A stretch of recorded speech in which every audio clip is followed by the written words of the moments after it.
To marks in Igbo language. Akara udaolu n'asụsụ Igbo. Igbo is a tonal language because one word could mean many different things depending on the intonations. There are 3 types of tone marks in Igbo language. 1. High tone. In Igbo you call it udaelu. Udaelu. Look at the sign going up. 2. Mid tone. Udansuda. Look at it, the sign.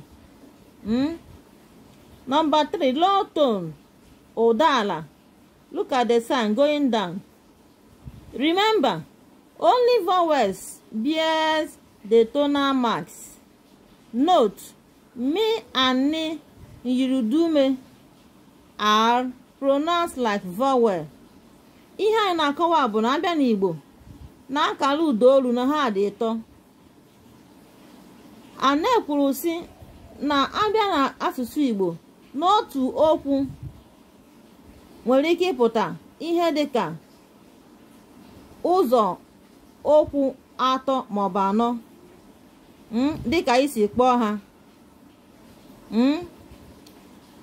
Na ekere udaolu ụzọ 3.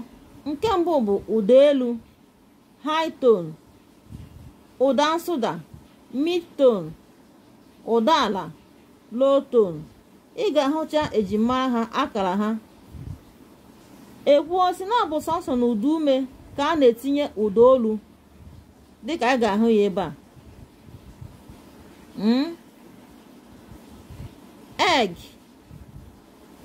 akwa, akwa, low high.